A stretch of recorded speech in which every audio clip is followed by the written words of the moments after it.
And that leads to another point, because Joe Schoen was in charge of this search. And the way the timeline went for me, I had someone telling me on Monday, Harbaugh to the Giants is done at $20 million a year. Book it. Okay? Right. And you hear, like when you're plugged into the matrix, you hear all sorts of stuff. But then came and it wasn't even a report. For whatever reason, Chris Mara told Ian O'Connor of The Athletic about the informal lunch meeting on Sunday afternoon with John Harbaugh. And that raised a red flag for me as it relates to Schoen, because Schoen apparently wasn't there. And I understand it's a family-owned business. You're going to have different people wearing different hats. You're going to have different levels of involvement. But the guy's either in charge of the search or he isn't. And if you're in charge of the search, common sense would suggest he's going to be there for the big events. And look, when you have a coach who is demanding in the right ways and has proven that he can be successful by having a high bar for the players, the expectations don't just go down. Right. They go up. And you manage your roster, but you also manage everyone around you. And the best coaches and the best coaching personalities, there are plenty of people around who have coaching personalities but aren't coaches. The coaching personality is they walk into any given scenario and they spot what you're doing wrong and they have advice on how you can do it better. And John Harbaugh will not be bashful about looking up while looking down and having suggestions. Here's how we did it in Baltimore. Here's what works in Baltimore. Maybe we should do this. Right. Well, it's interesting you say that. Here's how we structured the contracts in Baltimore. And look, let's attach Joe Schoen to a polygraph. Let's get some sodium pentothal. Let's see how he feels about this, because I think he's going to have his hands full more with Harbaugh than he would have with Kevin Stefanski or one of the other candidates for the job. And he's going to have to deal with it. His life's going to be different. Yeah. But he's more likely to be successful unless and until Harbaugh decides we could do better at general manager, the same way he would decide we could do better at right tackle. That's his job. He's going to be evaluating everything, and he's got 18 years of experience with a team that has been among the best from a front office standpoint in the NFL for the past 2 decades. So if I'm Schoen, I don't know how I feel about this.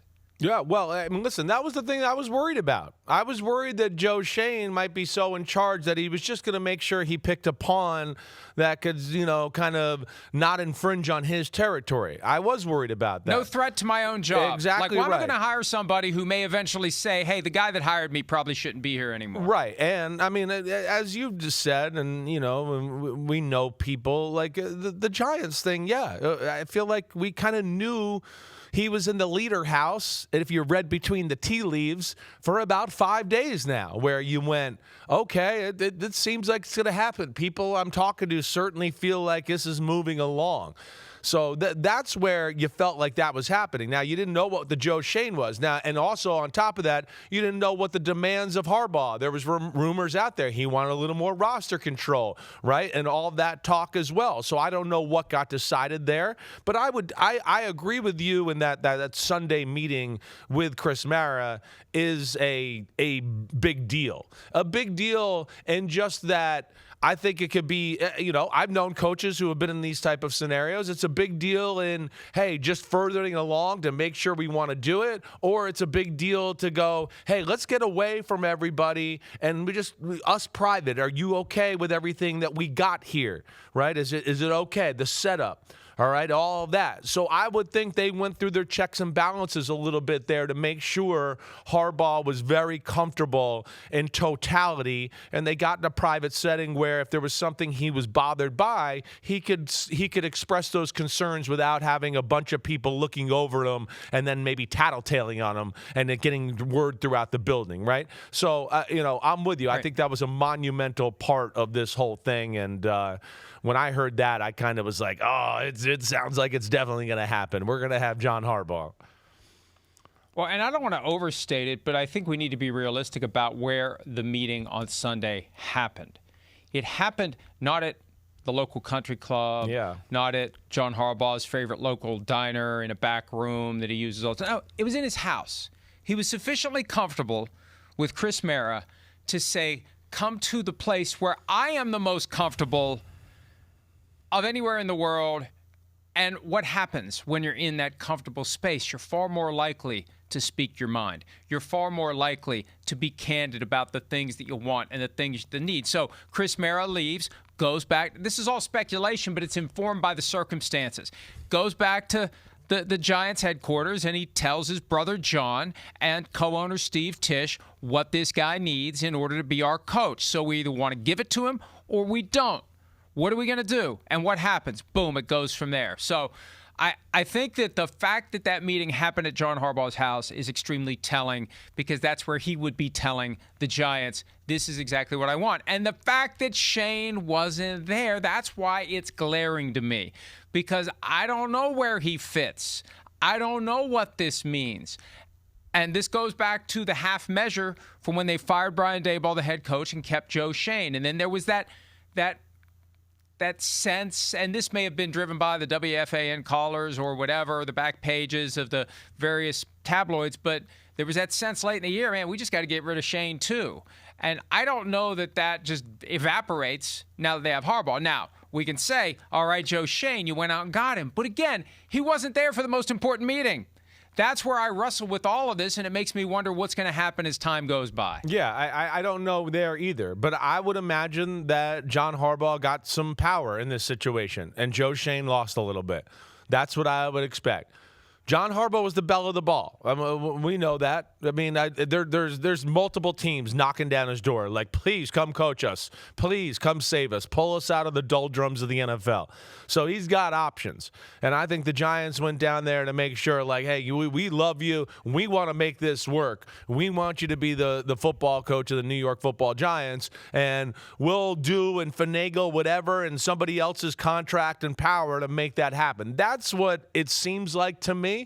But we're not going to know that until we hear them at a press conference and they discuss those dynamics. But I would be shocked, right, if Harbaugh didn't take some of Shane's maybe last say on the roster power. He gets final say. Okay, and Joe Schoen too. Again, he's obviously got some good core beliefs that align with John Harbaugh, and maybe John Harbaugh looks at it and goes, "Hey, I've been in a place where I didn't have full power over things like that, and we still made it work." You know, and Eric DeCosta was great at, Ozzie Newsome was great at taking on my vision and our vision as a team and kind of giving me the options and setting us up with guys that we like, that we know we can build a team and be successful with, and hopefully he can find that relationship with Schoen. You're right. At the end of the day, Schoen, he should be happy. This is a good thing. The fan base is going to be happy, and there's a great chance of them winning and being successful here. The introductory press conference will be a great opportunity to observe facial expressions, demeanor, body language, everything, to see how the two men interact. Good, bad, otherwise. We'll have our first opportunity to see them in a room together, and the messages they send, intentionally or not, to the rest of the world will be on display. However, and the ghosts of Hard Knock past are still hovering over the Giants, because as we're talking about this, think about this. We know from the ill-fated run the Giants had 2 years ago on the offseason version of Hard Knocks that you may not want to watch the sausage-making process. You may witness the inclusion of some toxic ingredients in the recipe, and what a disaster that was for the Giants. And look, hey, well, I wish they did off-season Hard Knocks for the hiring of John Harbaugh. We'd learn a lot. A lot of the stuff we're talking about, we would know if they did Hard Knocks over the past couple of weeks in New York. But these are all fair things based upon our mutual knowledge of the way things work in the NFL. And when you fire the coach and keep the GM, and this is human nature. This isn't an indictment of Joe Schoen's character. It's human nature to not go out there and find someone who may be a threat to your long-term security. You want someone who's going to be happy to get the job and defer to you. John Harbaugh's happy to get the job. I don't know that he's going to defer to Joe Schoen, because Joe Schoen didn't give him the job. The Maras gave him the job. That's where the dynamics shift just a bit. Yeah. And we're not going to have access to the contracts. Maybe they'll be reporting about what John Harbaugh has. Maybe that'll send the message. This is all high-level gamesmanship. How much of the affirmative PR is going to be controlled by the Giants to get the message out? What's Schoen going to do about this? These are all things to watch because we're fitting two pieces together that wouldn't have been a natural fit because of the possibility that John Harbaugh is going to come in there and want some of the power, some of the authority, some of the influence that Joe Schoen has. And depending upon how things work out, John Harbaugh could embark on the kind of an effort, intentionally or not, that results in a new general manager, someone that John Harbaugh has worked with in the past. Those are all things that are on the table now, given the hire that the Giants are making. Yeah, well, I think Joe Schoen can read the room, and he understands how much the fan base is going to be excited. He's probably got a good feel of, whoa, the Maras went down to Harbaugh's house. Okay, all right, they really like him. So I think this might be one where you go, hey, we're happy to have him, and yeah, I lost a little power in this conversation, right? But there's still a lot of positives there with Joe Schoen. And we've seen before, again, the GM doesn't have to have the ability to have the last call to totally feel like they're, in power. We've seen plenty of experiences out there in NFL football still going out now where head coach has the final say and the majority of the power. But we know the GM is still a huge part of the success, and the head coach leans on that GM to supply him with information to make those final decisions on, do I like this guy or these other three guys? How does it work out? And hopefully they can kind of find that type of relationship there. I think Joe Schoen's going to be able to read the room, though, and know how valued and, how much Harbaugh was wanted here. He's not going to make a big stink about this, and he's going to understand where he kind of fits in this pecking order.